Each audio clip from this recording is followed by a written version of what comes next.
آگے اللہ تبارک و تعالی یہ کہتے ہیں کہ دیکھو اللہ کے حکم کے بغیر اور اللہ کی اجازت کے بغیر کوئی مصیبت انسان پر آتی نہیں۔ انسان دو چار ہوتا ہے مصیبتوں کے اندر، پریشان ہوتا ہے، لیکن وہ اللہ کے حکم کے بغیر آ ہی نہیں سکتی۔ سب چیزوں پر اللہ تبارک و تعالیٰ کو قدرت اور تسلط حاصل ہے۔ یہ اللہ تبارک و تعالیٰ کے آل پاورفل ہونے کی دلیل ہے۔ بہت سے لوگ شاید اشکال کرتے ہوں گے کہ بری بات بھی اللہ کرتا ہے، کسی کو دکھ میں مبتلا کرنا، مسلمان کو دکھ میں مبتلا کرنا، یہ بھی اللہ کرتا ہے۔ تو میں ایک سوال ان سے یہ پوچھتا ہوں کہ اگر یہ اللہ کی جانب سے نہیں ہوتا تو اللہ کی سلطنت کے اندر اللہ کے حکم کے بغیر کوئی چیز ہو، اس طرح کس طرح ہو سکتا ہے؟ تمام چیز اچھی ہو بری ہو سب اللہ کی جانب سے ہوتی ہے، اور یہ ایمان کی بنیادی ارکان میں سے ایک بنیادی رکن ہے۔ اس پر ایمان لانا بہت ضروری ہے۔ بہت سے لوگ اشکال کرتے ہیں کہ بہت سے مسلمان ایسے ہوتے ہیں جو 5 ٹائم کی نماز پڑھتے ہیں، روزے رکھتے ہیں، اللہ کی فرما برداری کرتے ہیں، لیکن پھر بھی اللہ ان کو مصیبت کے اندر مبتلا کرتے ہیں۔ اللہ کیوں ایسا کرتے ہیں؟ تو اس کا جواب یہ ہے کہ دیکھو ہاں اللہ مصیبت کے اندر مبتلا کرتا ہے، لیکن یہ دنیا جو ہے وہ راحت کی جگہ ہے ہی نہیں نا۔ چلو اگر راحت کی جگہ ہوتی تو اللہ تم کو مصیبت میں مبتلا نہ کرتا، لیکن اللہ نے یہ دنیا بنائی ہے اس لیے تاکہ تم دو چار ہو۔ آزمائش کے لیے اللہ نے یہ دنیا بنائی ہے۔ اللہ دیکھنا چاہتا ہے کہ کون صبر کرتا ہے اور کون ناشکری کرتا ہے، کون اللہ تبارک و تعالیٰ کے احسانات کی طرف نظر کرتا ہے اور کون ناشکرہ بن کر بے صبرہ بن کر واویلا کرتا ہے۔ نیز بہت سی مصیبتیں ہم کو پہنچتی ہے تو کیا ہم کو یقینی طور پر معلوم ہی ہے کہ وہ چیز ہمارے لیے نقصان دہ ہے؟ ہو سکتا ہے کہ ہم اس چیز کو ہمارے لیے نقصان دہ سمجھیں لیکن وہ ہمارے لیے بہتر ہو۔ بہت سی چیزیں ہم ہمارے لیے بہتر سمجھتے ہیں لیکن وہ ہمارے لیے نقصان دہ ہوتی۔ تو اسی طرح ہو سکتا ہے کہ کوئی چیز ہمارے لیے نقصان دہ ہو لیکن اس کے اندر اللہ نے خیر کثیر رکھا ہو۔ بہت سے لوگوں کو اس لائن کے اندر تجربہ بھی ہوتا ہے۔ لہذا کبھی بھی آدمی کو بے صبرہ نہیں ہونا چاہیے، ہمیشہ اللہ پر ایمان والوں کو بھروسہ رکھنا چاہیے۔ اللہ بڑا خیر خواہ ہے، اس نے بڑی شفقت سے مخلوق کو بنایا ہے۔ مخلوق کو اس لیے نہیں بنایا تاکہ وہ اس پر ظلم کرے۔ اگر اللہ چاہے ظلم کرنا تو اللہ کو کوئی روکنے والی چیز نہیں، کیونکہ اللہ ہے، ہم بندے ہیں۔ لیکن اللہ نے بڑے پیار سے اور بڑی شفقت سے انسان کو بنایا ہے، اور اس کی سب سے بڑی دلیل یہی ہے کہ دیکھو تو صحیح ہم پر کتنے سب انعامات ہیں۔ لہٰذا اگر 2-3 مصیبتیں اگر ہم کو لاحق ہو جائے تو ہم کو اس پر صبر کرنا ہے، تقدیر پر ایمان لانا ہے، یہ ایمان رکھنا ہے کہ جتنی بھی خیر اللہ کی جانب سے آتی ہے وہ اللہ تبارک و تعالیٰ نے میرے لیے برسوں برس پہلے لکھ دی تھی، اور جو بھی چیز برائی کے طور پر مجھے پہنچتی ہے وہ اللہ کی جانب سے ہی پہنچتی ہے، اور اس کے اندر اللہ میری آزمائش کرنا چاہتا ہے۔ اب اگر میں صبر کرتا ہوں تو میں پاس ہو گیا، لیکن اگر میں بے صبرہ بنتا ہوں تو پھر میں فیل ہو گیا۔ جو آدمی تقدیر پر ایمان لاتا ہے نا اس کو کئی فوائد حاصل ہوتے ہیں۔ سب سے پہلا فائدہ تقدیر پر ایمان لانے پر آدمی کو جو حاصل ہوتا ہے وہ یہ ہے کہ اس کا عقیدہ اللہ پر زیادہ ہوتا ہے، اللہ کے قریب ہوتا ہے۔ کیونکہ دیکھو بہت سی چیزیں دنیا کے اندر ایسی ہیں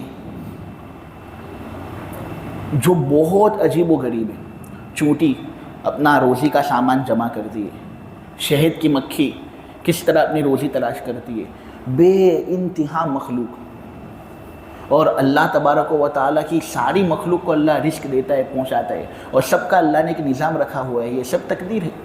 جب اللہ تبارک و تعالیٰ کی اس صفت پر آدمی غور کرے گا تو اللہ کا اعتقاد زیادہ دل میں آئے گا نا کہ اللہ کتنا بڑا ہے، کہ کتنی سب چیزیں اس نے ہمارے لیے پہلے سے متعین کر دی۔ احادیث کے اندر آتا ہے کہ آسمان اور زمین سے بھی کئی ہزار سال پہلے اللہ نے یہ سب چیزیں ہمارے لیے لکھ دی تھی کہ یہ سب ہمارے ساتھ ہوگا۔ میں ہاتھ اٹھایا، اللہ نے یہ لکھ دیا تھا آسمان اور زمین کو بنانے سے پہلے کہ یہ میرے ساتھ ہوگا۔ میں یہاں سے جاؤں گا، گھر جاؤں گا، اللہ نے یہ باتیں لکھ دی تھی۔ تو یہ سب باتیں آدمی غور کرے گا تو اللہ کا اعتقاد زیادہ ہوگا نا، دل میں اللہ سے قریب ہوگا۔ تو یہ تقدیر پر ایمان لانے کا ایک فائدہ ہے۔ تقدیر پر ایمان لانے کا دوسرا فائدہ یہ کہ آدمی صبر کرتا ہے، استقامت کا پہلو اس کے اندر غالب رہتا ہے۔ جب کوئی مصیبت آتی ہے نا تو گھیروں کو دیکھنا جو تقدیر پر ایمان نہیں لاتے کتنا واویلا کرتے۔ کوئی مر جاتا ہے تو گھریبان چاک کرتے، کوئی مصیبت آ جاتی ہے تو بالکل نشہ لینا شروع، شراب پینا شروع، اس لیے کہ یہ لوگ برداشت ہی نہیں کر سکتے۔ لیکن ایمان والا جو ہوتا ہے نا، اس پر مصیبت کے پہاڑ آ جائے لیکن کبھی بھی وہ ٹس سے مس نہیں ہوتا، کیونکہ اس کو معلوم ہے کہ اللہ کی جانب سے آیا ہے اور اللہ تو میرا خیر کا ہے، وہ کر ہی نہیں سکتا میرے ساتھ برائی۔ اللہ کی جانب سے یہ آیا ہے تو اب میرا کام ہے یہ کہ میں آزمائش کے اندر مبتلا ہوا ہوں، میں صبر کروں، پاس ہو جاؤں، تو وہ یہ سوچ رکھتا ہے وہ۔ تو اس لیے بڑی سی بڑی مصیبت جو ہوتی ہے نا، وہ کبھی بھی ایمان والوں کو یہاں سے وہاں نہیں کر سکتی۔ یہ تقدیر پر ایمان لانے کا ایک فائدہ ہے۔ آپ دیکھیے حضرت ایوب علیہ السلام، بائبل کے اندر ان کو جوب کہا جاتا ہے، اور یہ اتنے بڑے پیغمبر تھے کہ جو بنو اسرائیل ہے وہ بھی ان کا اعتراف کرتے ہیں، اور انہوں نے مستقل ایک بائبل ان کے نام پر لکھی ہے، دا بائبل آف جوب۔ حضرت یعقوب علیہ السلام ان کے چچا ہوتے تھے، بئی معنی کہ حضرت اسحاق علیہ السلام جو تھے نا، ان کی 2 اولاد تھی۔ پہلی نسل حضرت عیس یا عیسو سے چلی، اور دوسری نسل حضرت یعقوب علیہ السلام سے چلی۔ حضرت اسحاق علیہ السلام کی 2 اولاد تھی، نمبر 1 جو حضرت عیسو سے چلی یا حضرت عیس سے چلی، اور نمبر 2 جو حضرت یعقوب علیہ السلام سے چلی۔ حضرت ایوب جو تھے نا، وہ حضرت عیس کے اولاد میں سے تھے، تو چونکہ حضرت عیس حضرت ایوب کے جد امجد ہوتے ہیں اور ان کے بھائی حضرت یعقوب علیہ السلام ہوتے ہیں، تو اس طرح چچا ہوئے نہیں۔ حضرت ایوب علیہ السلام کو اللہ تبارک و تعالیٰ نے بہت زیادہ مال دیا تھا، بہت زیادہ اولادیں بھی دی تھی، اور اللہ نے جو عزت دی تھی حضرت ایوب علیہ السلام کو کہ آدمی بیان کرنا بھی چاہے نا تو بیان کرتے کرتے تھک گئے، اتنی عزت اللہ نے ان کو دی تھی۔ لیکن ہوا یہ کہ شیطان نے پھر ان کو نظر میں لے لیا، اور شیطان نے ایوب علیہ السلام کو تکلیف پہنچائی، اس نتیجے میں جتنی عزت تھی وہ سب غارت ہو گئی۔ بیماری اللہ تعالیٰ نے حضرت ایوب علیہ السلام کو اتنی خطرناک دے دی نا کہ جسم سے بدبو آتی تھی، کیڑے پڑ گئے تھے جسم کے اندر، تو بستی والوں نے ان کو بستی سے نکال دیا تھا کہ تو بیمار ہوا ہے، تو یہاں رہے گا تو ہم کو بھی بیمار کرے گا۔ عزت تھی وہ چلی گئی، ان کے جو کاروبار تھے، ان کا جو مال وغیرہ تھا، سب کو آگ لگ گئی، پورا سب جل کر خاک ہو گیا۔ ان کی اولادیں وغیرہ جو تھی سب مکان کے نیچے آ کر دب گئے تھے، سب مر گئے تھے۔ فقط ایک وفادار بیوی تھی جنہوں نے ان کی خدمت کی۔ قرطبی کے بقول 18 سال حضرت ایوب علیہ السلام نے اتنی مشقت کے اندر گزاری۔ 13 سال سے 18 سال کے اقوال ملتے ہیں، تو 18 سال حضرت ایوب علیہ السلام اس طرح مشقت کی، اس چکی کے اندر پیستے رہے۔ اور دیکھو کوئی آدمی کے پاس کچھ نہ ہونے اور وہ مصیبت میں مبتلا ہو نا، اس کو مصیبت اتنی زیادہ گھنا نہیں گزرتی۔ ان کے پاس تو سب کچھ تھا، دنیا ان کے قدموں میں تھی، لیکن وہ سب چھین لی گئی اور ان کو 18 سال تک مشقت کی چکی کے اندر اس طرح پیسا گیا۔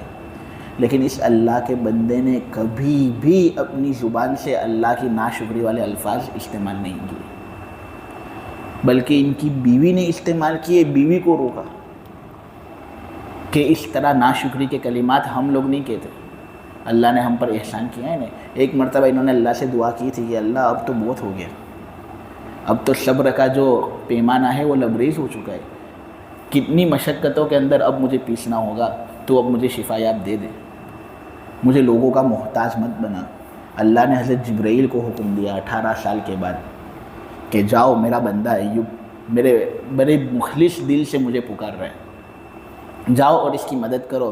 حضرت جبرائیل نے اپنے پیر کے ذریعے سے زمین پر لات ماری تو چشمہ نکلا گرم پانی کا، اس گرم پانی کے ذریعے سے حضرت ایوب علیہ السلام کو اللہ نے شفا دے دی۔ یہ حضرت ایوب علیہ السلام تقدیر پر ایمان تھا، تبھی تو آدمی اتنا سب صبر کر سکتا ہے نا۔ کہتے ہیں کہ یہ جو جارڈن کا نیچے والا حصہ ہے نا، اس میں یہ رہتے تھے، دا لینڈ آف اوز اس کو کہا جاتا ہے، تو وہاں ان کا جائے مقام تھا جہاں ان کو اتنی سب مشقتوں سے گزارا گیا۔ تو جو آدمی تقدیر پر ایمان لاتا ہے، مشتمل فوائد اس کو حاصل ہوتے ہیں۔ ان میں سے ایک فائدہ یہ کہ وہ صبر اور استقامت کا وصف اپنے اندر بالکل لے لیتا ہے۔ تقدیر پر ایمان لانے کا ایک دوسرا فائدہ یہ بھی ہے کہ آدمی شکر کرتا ہے اور تکبر اور غرور سے اپنے آپ کی حفاظت کرتے ہیں، کیونکہ اس کو معلوم ہے کہ جو بھی چیز میری جانب سے ہوئی، لوگ میری تعریف کر رہے، لوگ میری واہ واہ کر رہے، وہ دراصل میری جانب سے ہوا ہی نہیں، یہ تو اللہ نے کروایا، سب کچھ کرنے دھرنے والی ذات اللہ کی ہے۔ لہٰذا اپنے کسی کمال پر، اپنی کسی خوبی پر، اپنے کسی نفع پر وہ کبھی بھی غرور میں مبتلا نہیں ہوگا، ہمیشہ شکر ہی کرتا رہے گا۔ یہ تقدیر پر ایمان لانے کا میرے عزیز و تیسرا فائدہ۔ پہلا فائدہ یہ کہ اللہ پر اعتقاد زیادہ ہوتا ہے، دوسرا فائدہ یہ کہ آدمی صبر کرتا ہے، تیسرا فائدہ یہ کہ آدمی شکر کرتا ہے۔ چوتھا فائدہ یہ کہ تقدیر پر جو شخص ایمان لاتا ہے وہ بڑا بہادر ہوتا ہے، اس کو معلوم ہے کہ تقدیر میں موت میرے لیے جب لکھی گئی ہے تب موت کو آنا ہے۔ اب دشمن حملے کرنے، میں اگر اس طرح چھپ جاؤں تو ہو سکتا ہے میری موت اس طرح چھپ کر لکھی گئی ہے، تو وہاں پر مجھے موت آنی ہے، تو اس سے اچھا بہادری ہی کر لوں نا۔ ہو سکتا ہے تقدیر میں یہ بات لکھ دی گئی ہو کہ موت کی گرم بازاری کے اندر یہ آدمی لڑے گا، میدان کارزار کے اندر یہ آدمی جوش سے لڑے گا، بیچوں بیچ لڑے گا، لیکن پھر بھی موت اس کے لیے نہیں ہے، تو اس لیے ایسا آدمی بہادری کرتا ہے۔ یہ تقدیر پر ایمان لانے کا چوتھا فائدہ۔ تقدیر پر ایمان لانے کا پانچواں فائدہ یہ کہ ہمیشہ وہ تدبیر کرتا رہتا ہے، کبھی بھی بیکار بیٹھا نہیں رہتا، تدبیر کرتا رہتا ہے اپنی جانب سے، کیونکہ اس کو معلوم ہے کہ ظاہری اسباب اگرچہ کتنے ہی تنگ ہو اور اگرچہ کام کتنا زیادہ مشکل ہو، تقدیر میں ہوگا کہ یہ میرے لیے آسان ہے تو میں کچھ محنت کر کے اس کو پا سکتا ہوں۔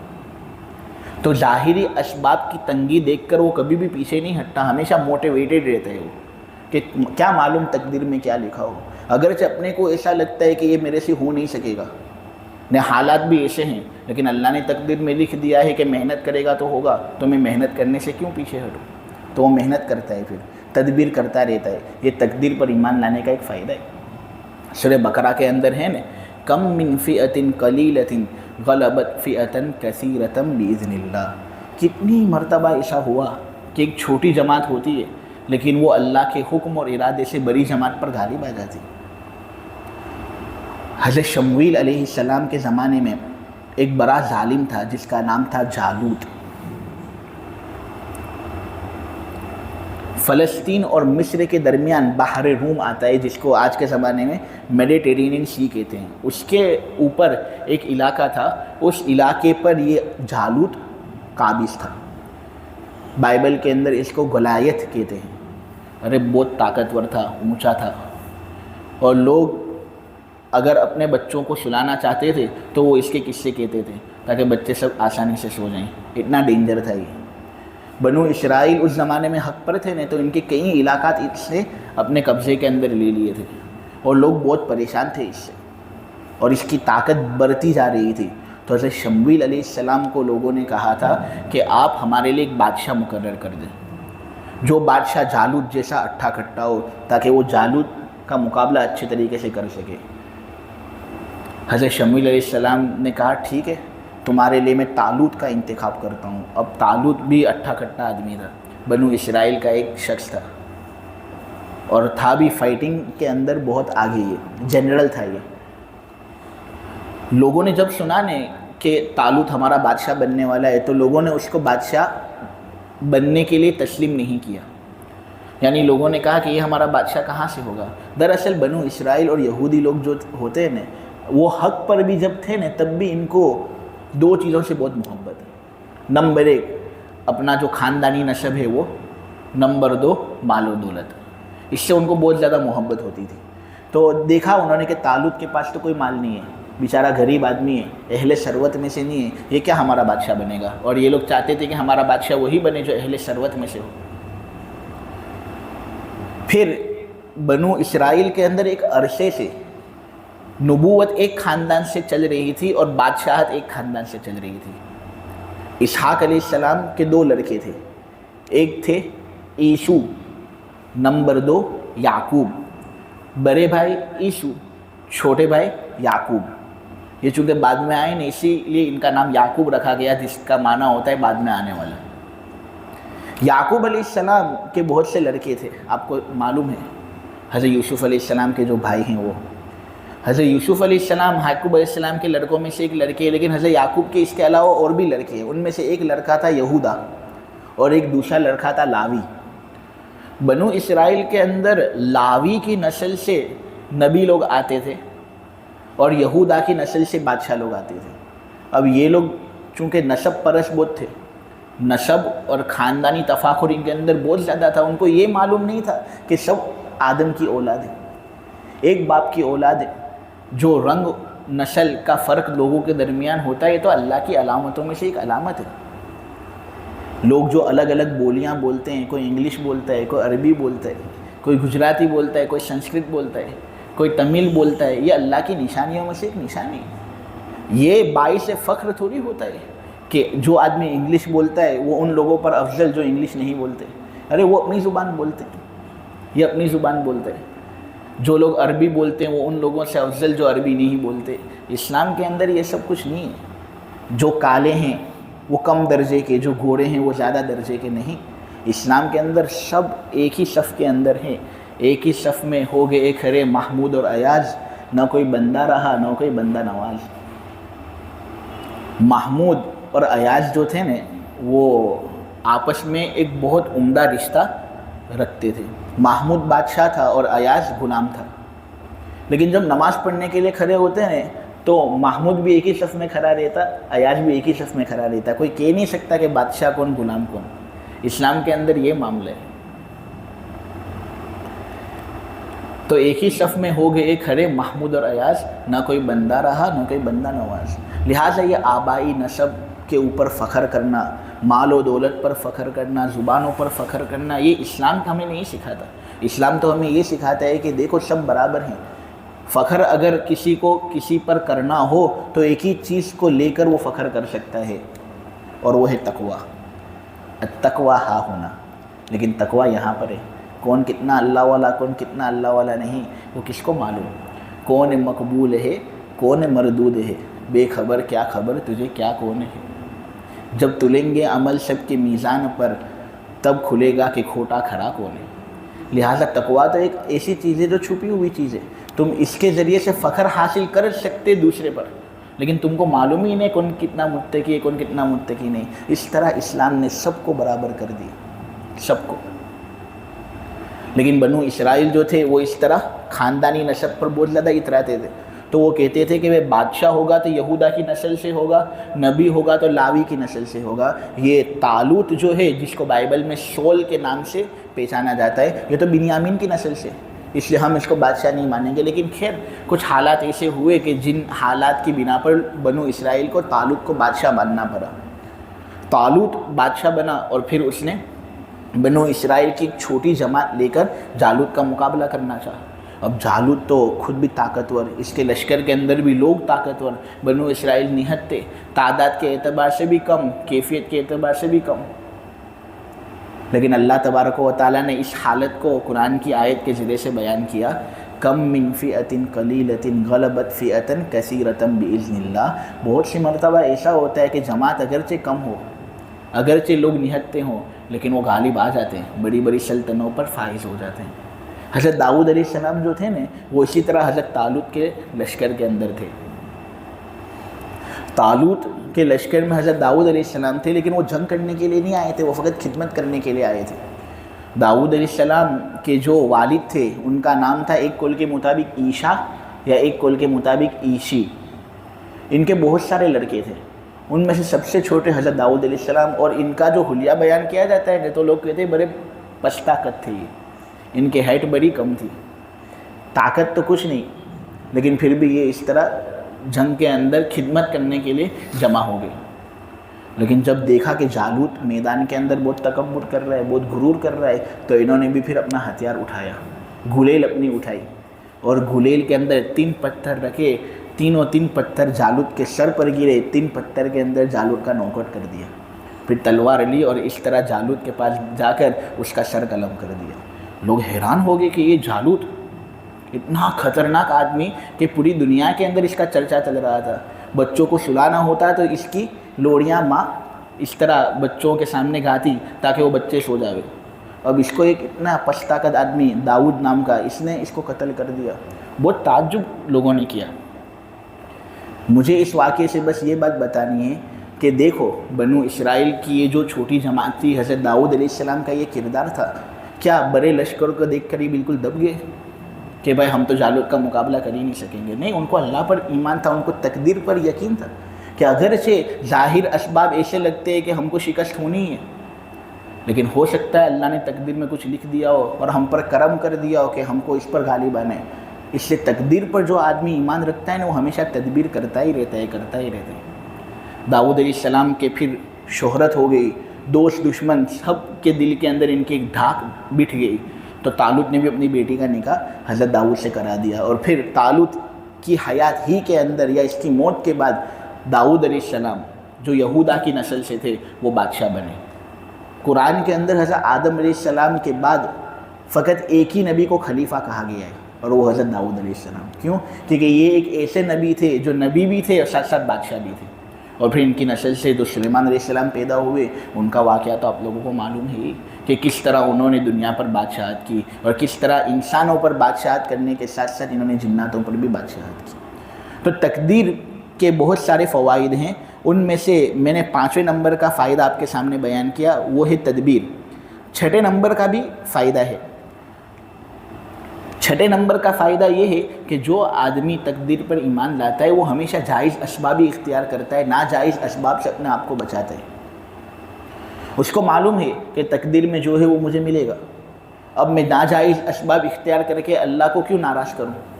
ہو سکتا ہے کہ وہ اختیار کرنے کے نتیجے میں مجھے وہ چیز نہ ملے، اس لیے وہ جائز اسباب کو اختیار کرتا ہے۔ وہ آدمی جس کو تقدیر پر ایسا یقین ہوتا ہے جیسا یقین رکھنے کا حق ہو۔ تقدیر کے سلسلے میں بہت سے لوگ مغالطہ کے شکار بھی ہو جاتے ہیں اور ان سے غلطی ہو جاتی ہے، وہ بیکار بیٹھ جاتے ہیں، کچھ کرتے بھی نہیں، اور کہتے ہیں کہ سب کچھ کرنے دھرنے والی ذات اللہ کی، اپنے بیٹھے رہیں گے تو سب ہوتا جائے گا۔ ایسا نہیں ہوتا، یہ غلطی ہے۔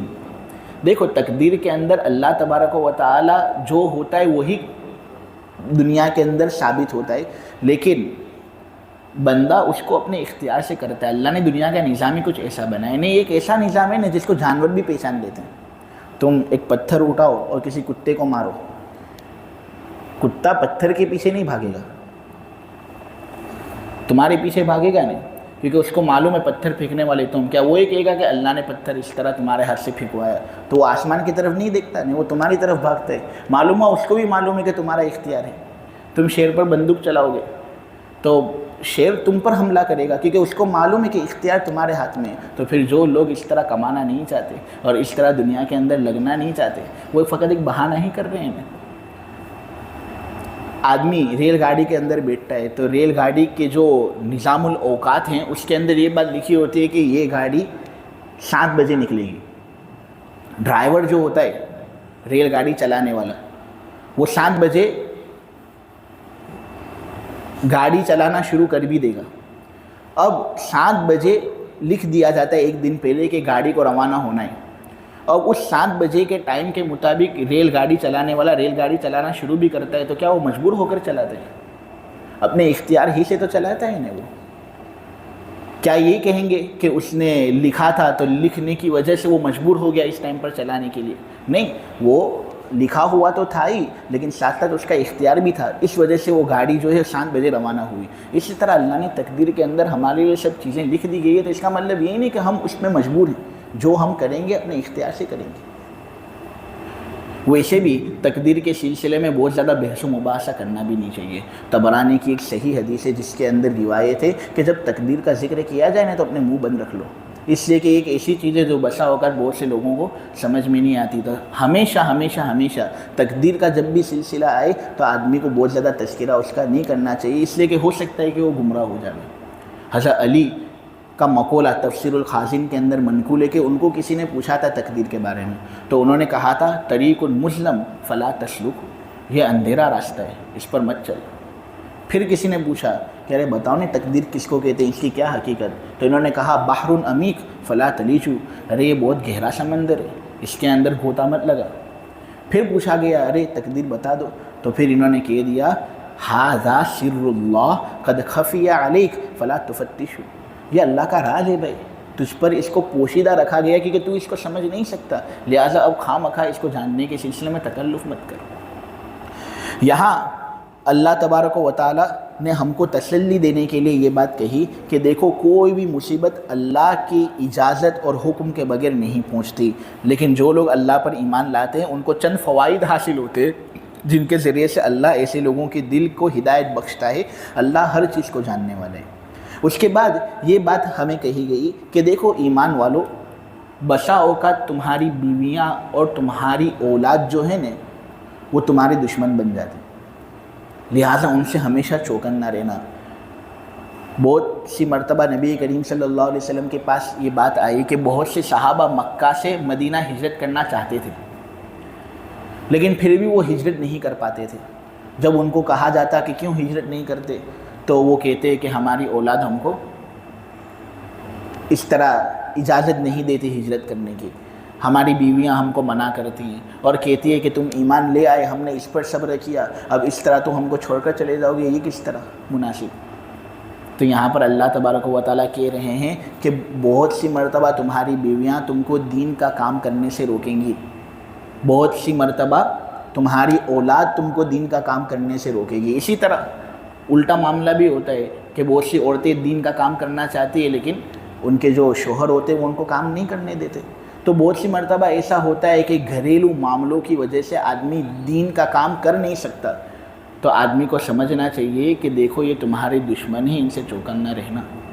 شوہر اگر یہ کہتا ہے بیوی سے کہ تو پارلر کے اندر جا اپنی آئی برو وغیرہ بنا، اب یہ تو اللہ کی خلقت کے اندر تبدیلی ہے نہیں، اس کو اس کی اجازت نہیں، اب تم اس کو مجبور کر رہے ہو کہ یہ کر، تم اللہ کی نافرمانی کروا رہے ہو اس کے پاس، تو تم اس کے دشمن ہو۔ اسی طرح بیوی کبھی کبھی یہ فرمائش کرتی ہے کہ شوہر ذرا اپنی داڑھی وغیرہ سیٹ کروا دے۔ ارے داڑھی تو مردوں کی پہچان ہے۔ تم شیر کو دیکھو کہ وہ شیر جس کے ارد گرد بال ہوتے ہیں، اگر وہ بال ہی اس کے ارد گرد نہ ہوں تو وہ شیر اور شیرنی میں کیا فرق باقی رہے گا؟ یہ چیز اللہ کی قدرت کی جانب سے مردوں کی سجاوٹ کے لیے اللہ نے اس کو طے کر دی ہے۔ یہ خوبصورتی ہے، اللہ نے اس کے اندر خوبصورتی رکھی ہے۔ انبیاء کی سنت، حضرت ہارون علیہ السلام کی داڑھی تو یہاں تک آتی تھی، ناف تک۔ حالانکہ ہماری شریعت کے اندر اجازت ہے کہ ایک مٹھی سے زیادہ اگر ہو تو تم اس کو کٹوا سکتے ہو، لیکن پھر بھی افضل برانے کے اندر ہی۔ تو یہ تو ایک ایسی چیز ہے جس کی وجہ سے اللہ نے ہمارے چہروں کو سجایا ہے، لہٰذا ہم کو اس کی قدر کرنی چاہیے۔ اور خواہ مخواہ دوسرے لوگوں کو امپریس کرنے کے لیے یا خود اپنے آپ کو امپریس کرنے کے لیے سب کرنا تو یہ بالکل مناسب نہیں۔ ہاں لیکن اگر اس طرح رشتہ دار سے کوئی غلطی ہو جاوے، انہوں نے تم کو دین کے کام سے روکا، تم نے ان کو کہہ دیا کہ بھائی اس طرح دینی معاملوں کے اندر اس طرح مجھے پریشان مت کرنا، انہوں نے معافی مانگ لی، تو دیکھو گھر کے اندر رہنا ہے تو معاف کرنا سیکھو، درگزر کرنا سیکھو، بخش دو، چھوٹی چھوٹی باتوں کو بہت لمبی مت بناؤ۔ جو بھی میاں ہوتا ہے اس کا اختلاف بیوی کے ساتھ ہونا ہی ہے، اس میں تو کوئی شک نہیں، لیکن ہمیں اس کے اندر تعلیم یہ دی گئی ہے کہ معاف کرنے والے بنو، اپنا جگرا وسیع کرو۔